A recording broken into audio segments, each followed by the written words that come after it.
another day of practicing guitar every day and doing music every day, really. Um, yeah, so, uh, what did I do today? Dude, I listened to a lot of albums in the last couple of days. Like, I've listened to, I think that's a big thing that I have to do more of. Like, it's just like listening to new albums and just like spending time exploring more.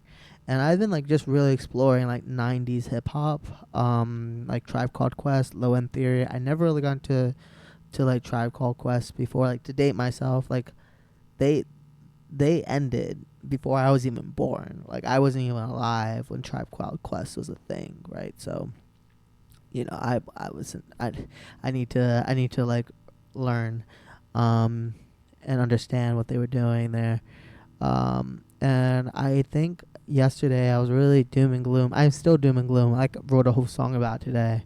Every day, by the way. If it's not clear, I either freestyle or I write. Right. So 3 days out of the week um, I try to freestyle, and then 4 days out of the week I write. Because writing takes a lot more time than freestyling. Like, I can freestyle something in like 20 minutes. But writing takes me like at least like an hour, sometimes 2 hours, 3 hours, depending on the flow and the beat and what I'm trying to do.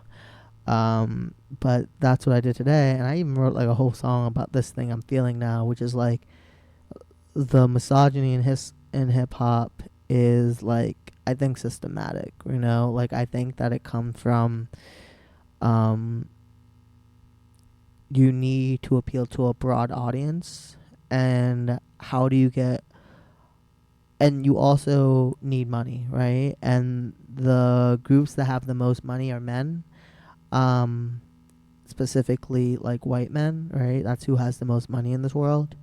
And so you need to figure out a way, as a black man, normally you're black in hip hop community, um to connect with these people. And the shortcut is misogyny. Um, and I also think that there comes a play with like, the hyper masculinization of the black man. Probably plays a role and like feeds like the bias of people, which is enjoyable to them. Like, oh yeah, black men are hyper masculine and objectify women. Of course they are, and that makes it enjoyable to watch because it's like satisfying something you always expect. And that made me really sad because it made me think, okay, what if that's the only way that hip hop could have been big, and that's kind of sad to think about to me, that you needed that. But someone that gave me hope is Queen Latifah. I never really listened to Queen Latifah before. Um, and Black Rain, awesome album. I'm like still like listening to it and having it on rotation. I was listening to it in the gym, listening to it on my ride home. Um, like a beautiful album, and I think, and also so ahead of her time. Like, maybe this is like a controversial take, but I think she's a better rapper than Q-Tip is, honestly. Um, Maybe not as good as Fife on Tribal Called Quest. I think Fife and Queen Latifah, I think both have flows that are intricate in their own ways, and are on par with one another. Um, and I don't know. I feel like she's left out of the conversation a lot. Like, I know people will talk about like, oh, Tribe Called Quest changed the game, da da da da. Nas changed the game. Tupac changed the game.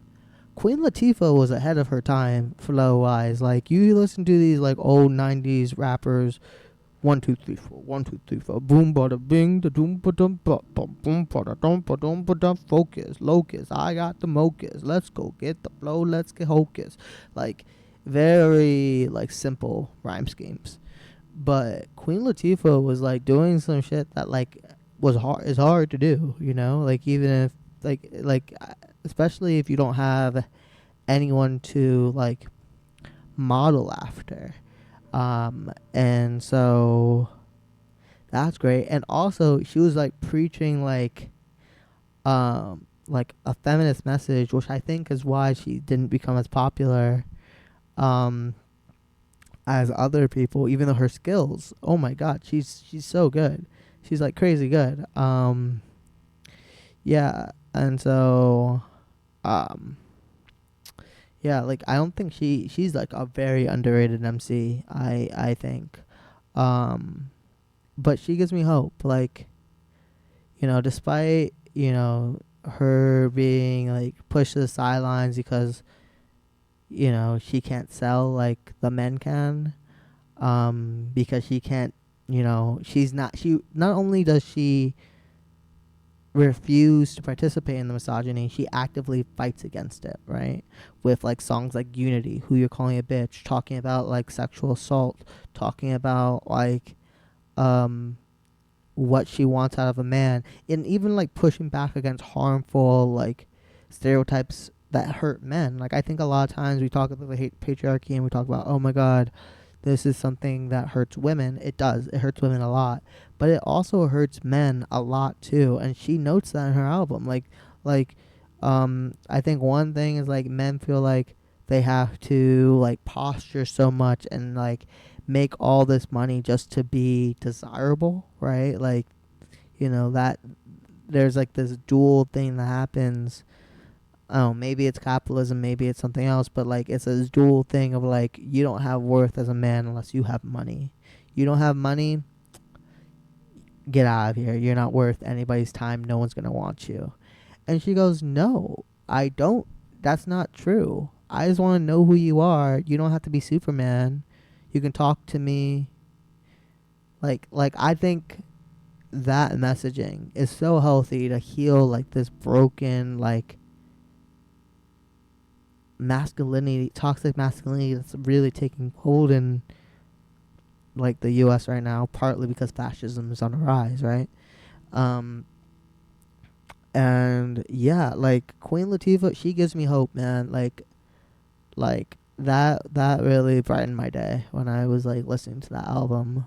And I'm like, you know what, there's a way. And her shit went like gold or something like that. It was good, right? So like she's a counterexample. Maybe you don't need, maybe you need to be a megastar. Like if you look at all the top 10 like highest paid rappers, they all partook in the misogyny somehow, right? Like P Diddy.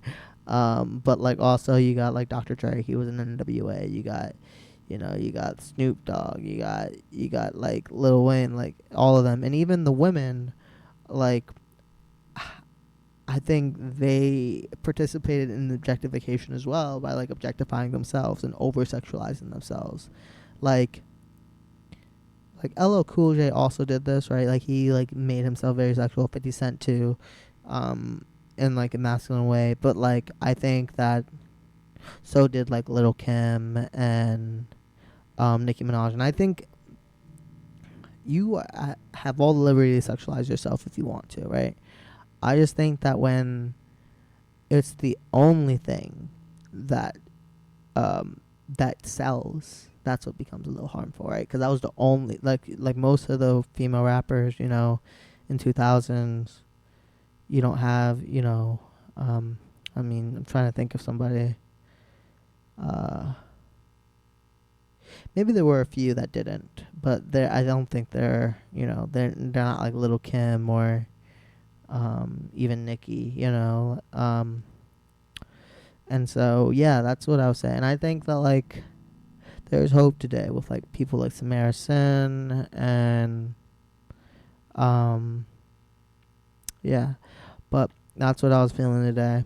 That's what I did today, and that's today for me. Yeah, and yeah, so let's do like some practice. I don't even know. The camera's blocking the time, so I don't know how long I've been talking. So there's a couple other things I want to do. I want to make an animation for this because I've been doing it for so long. So I want to when I have some time, make an animation to like as like an intro, like oh it's something. I also want to change how we're doing the improvisation with the guitar. I want to try to improv more with chords. I think think we need to do that more. So yeah, let's get to it. Let's get to it. All right.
that's it for today.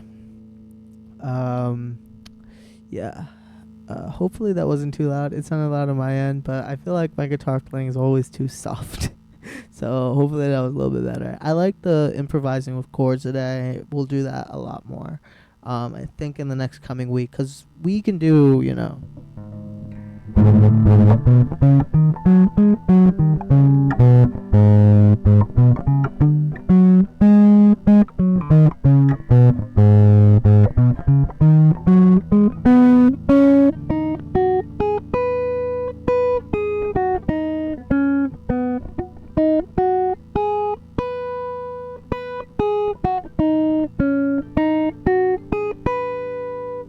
Okay, we fucked up at the end there, but you know what I was trying to do. Dun, dun, dun, dun, we do that all the time. We do that all the time. And so let's try to do chords and the finger picking thing, because we're practicing that a lot more too. And I feel like that'll be very useful for the songs that I write. Because that's the whole point of this. Like, at the end of the day, man, we're not practicing the guitar to just learn how to play like some Beatles songs. I don't care about that at all. I'm learning some to like help my playing and like influence things. Like Blackbird has helped a lot. Like, I feel like one thing, like, I feel like I want to like learning the finger picking has helped me play Blackbird a little better. Even though I can't play it yet. But that's not the goal. The goal is to use the guitar to help me produce songs. Like, that's my thing, right? I think I'll eventually have to learn the piano too, but I think the keys I can probably like get away with just like drawing on a MIDI for keys, or programming them in like title cycles for like a while. Guitar, I think, really changes the way that I like the songs and melodies I find. Like, because it's arranged in such a strange way, I find melodies that I don't think I would find if I didn't know how to play guitar. Do I know how to play guitar? I don't know. But that's the whole point, and so eventually I want to get to the point where like playing guitar is so easy that like I can come up with a beat in a day, and then we'll start just like shitting out beats every day or songs every day. And yeah, that will be the thing I do. Okay, but that's it. I'll catch you guys tomorrow.